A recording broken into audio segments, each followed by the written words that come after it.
kababayan ko, naghihingi lang ako sa inyo ng paumanhin. I'm sorry that I have to impose a longer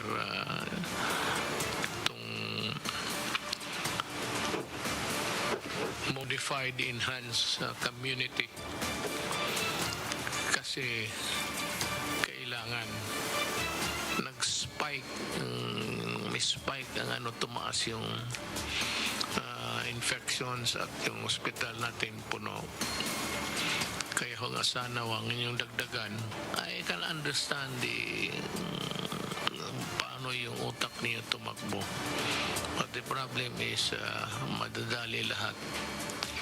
So, hindi ko na makuha sa yung sabi ko na magandang usapan. Daan ko na lang talaga sa batas. Actually, batas. We enforce the law.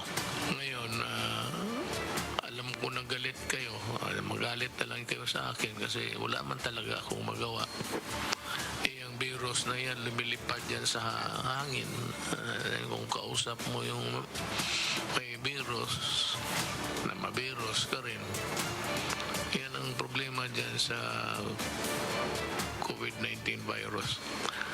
Sumunod na lang muna kayo, total para man ito sa lahat. Ako yung pinakahuling tao na mag-istorbo sa buhay ninyo. Sabi ko nga, I want the people to be comfortable. So, sometimes you have to interdict or intervene because it is of national interest.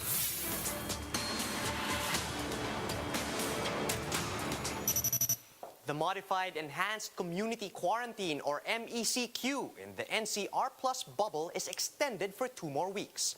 And for that, the president says he's sorry. However, President Duterte says strict observation of community quarantine protocols must be enforced down to the barangay level. President Duterte has ordered the Interior Department to hold local airing officials, including barangay captains, accountable. And President Duterte hits out at former Supreme Court Justice Antonio Carpio and former DFA Secretary Albert del Rosario as Chinese vessels continue to flock to the West Philippine Sea. The president insists China is a good friend. The travel ban on people coming from India begins today. And the national government is seeing a steady supply of COVID-19 vaccines by this coming June.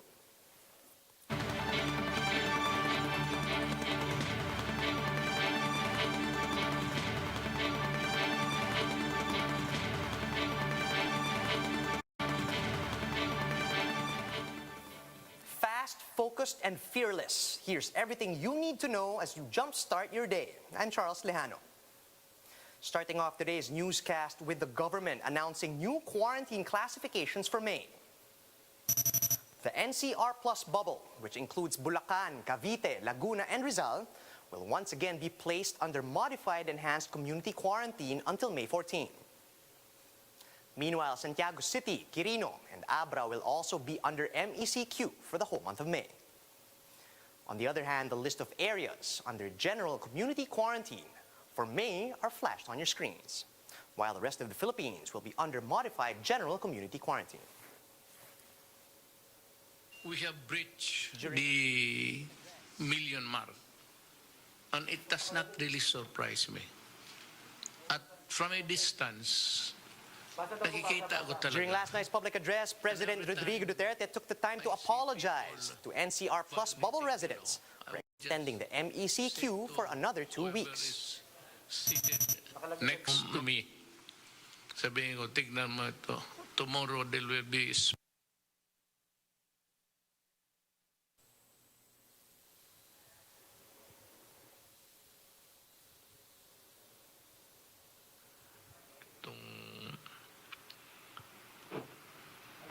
modified enhanced community kasi kailangan nag-spike may spike ang tumaas yung infections at yung hospital natin puno. I can understand paano yung utak niya tumakbo. But the problem is, madadali lahat. So, hindi ko na makuha sa, yung sabi ko na magandang usapan, daan ko na lang talaga sa batas. Actually, batas, we enforce the law. At that same address, President Duterte did not hold back against those who choose to violate quarantine protocols amid the surge of COVID-19 infections. The president said that violating quarantine rules is not just a medical issue, but is now of national interest due to the ongoing health emergency. He also explained that the rising cases persist because of people who do not follow the rules. That's why the chief executive says he may exercise police power to control violators and protect public health. Nakita ko, violation dito, violation doon. Sakit dito, sakit doon. Anak ka ng, wala tayong pera. Do not ever think that we can accommodate you at just any time. Ang problema, naging krimen lang yan dahil kung ayaw mong maniwala, para kang, I know if this is the word, spreader. Nag-i-spray ka ng sakit. So we have to protect other people from not getting sick. So we have to impose rules. Now the rules are there and you do not follow.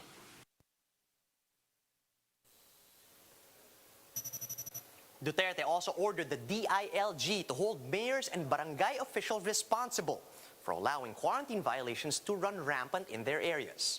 He insisted that local officials are duty-bound to enforce the law during the pandemic.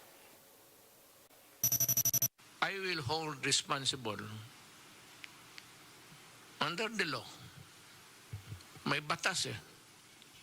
Maraming batas. There are about 5 provisions in the different statutes na ang barangay captain, siya yung mag-enforce sa law. At kung hindi, yung mayor. So the DILG can proceed against you for not doing your duty as mayor o si barangay captain.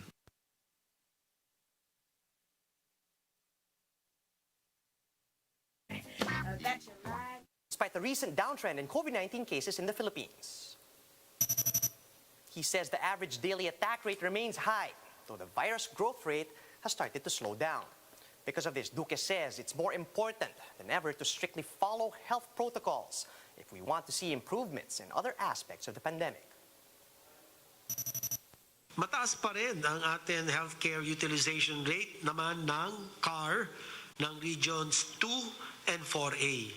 Kinakailangan natin balik-balikan ang ating contact tracing, ang isolation targets. Nang sa gayon, ang mapaunlad po natin ng patuloy ang contact tracing, isolation at ang ating testing performance at ito po kinakailangan lahat paigtingin sa tulong at pakikipag-ugnayan sa ating pong tugon sa pandemyang ito with the local government units. At huli po ang pagpapatupad ng maigting at mabilis na minimum public health standards. As for the government's vaccination drive, vaccine czar Carlito Galvez Jr. says we can expect a steady supply of vaccines soon. He adds that the government is now coordinating to get the excess supply of AstraZeneca shots from countries such as the US and Israel. All this to support the country's target to start inoculating the general public by August. Sa ngayon po, natanggap na po natin ngayong April yung almost 1 million doses na po ng noong April 11 at saka April 22. Bukas po, madi-deliver na naman yung another 500,000 na Sinovac. Sa June, makakaroon na po tayo ng more or less very steady supply dahil mayroon po tayong apat na manufacturer na magdi-deliver po ng June. Unang-una po ang Moderna. Magdi-deliver po sila ng 194,000 na doses. And then yung Sinovac, magdadagdag po sila ng 4.5 million para po sa June. And then yung Gamaleya, Sputnik, magkakaroon po ng 2 million. At ang AstraZeneca, ito po yung private sector po na delivery, 1.3 million. With the new wave of infections still sweeping India, the Philippines has decided to close its borders to anyone coming from the South Asian nation. What does this mean for Filipinos living in India? Mobile journalist Pam Castro gives us the front seat to the story.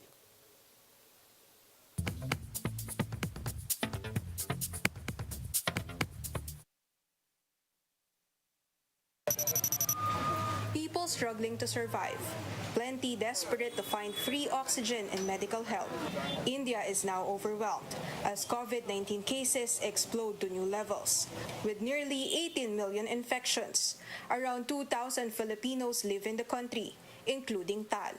The Kalinga native lives in Panchkula, 260 kilometers away from New Delhi, the capital heavily struck by the pandemic. Kamusta po kayo dyan? Na-surprise na it suddenly escalated to this number. Yung mga ICU oxygen-abled hospitals, medyo wala na talagang available spaces for the COVID patients. Even oxygens now are running out of stock and people are really scrambling to source out kung saan sila kukuha ng ventilator.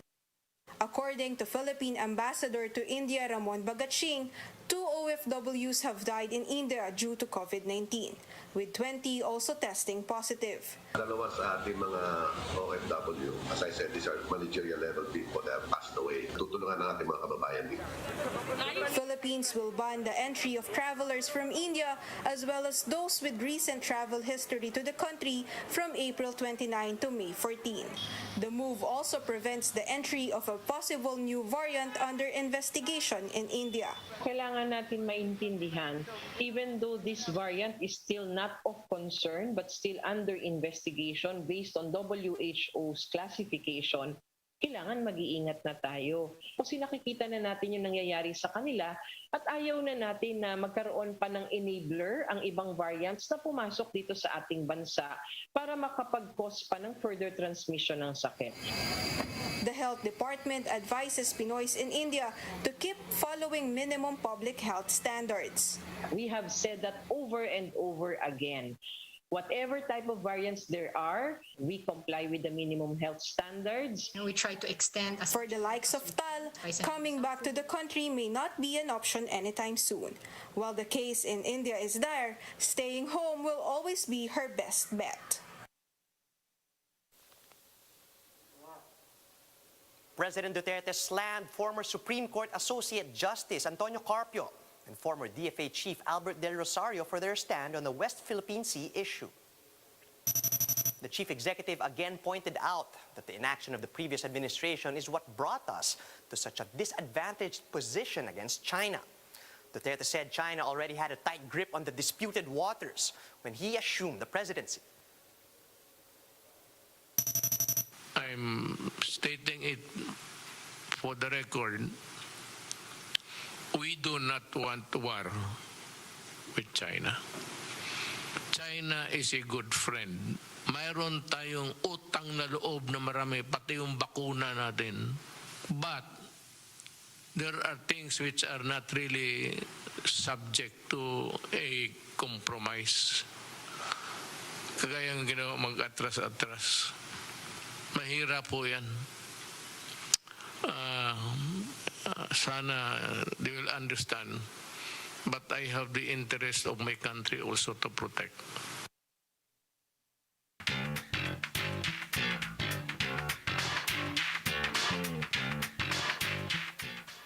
On now to some entertainment news. Will Britney finally be free? After 12 years of being under her father's control, Britney Spears is set to break her silence on the issue before the courts. MJ Marfori with the details. Pop star Britney Spears will finally address the court on June 23 for her long-standing conservatorship battle. Britney supporters went all out. A fan even had her hair shaved, an homage to the singer who did the same in 2007 during a breakdown. Britney has been under conservatorship since 2008, which resulted in hospitalization and rehab. For over 12 years, her father, a legal appointee, has taken control of her personal and financial affairs. But the 39-year-old has long expressed disagreement over her father's control. Brittany's case has had a heightened scrutiny following the release of her documentary last February. Lots of fans also sparked the hashtag Free Britney movement. For News 5, MJ Marfori, we are One News. And that's how the day is shaping up to be. Join us again later at 10 a.m. as we monitor the day's biggest stories from sunrise to sundown. You can also catch One News on Signal Play. Just register for a free account at www.signalplay.com so you can stream One News live anytime, anywhere. I'm Charles Lejano. Mask on, wash hands, and stay safe, Philippines. We are One News.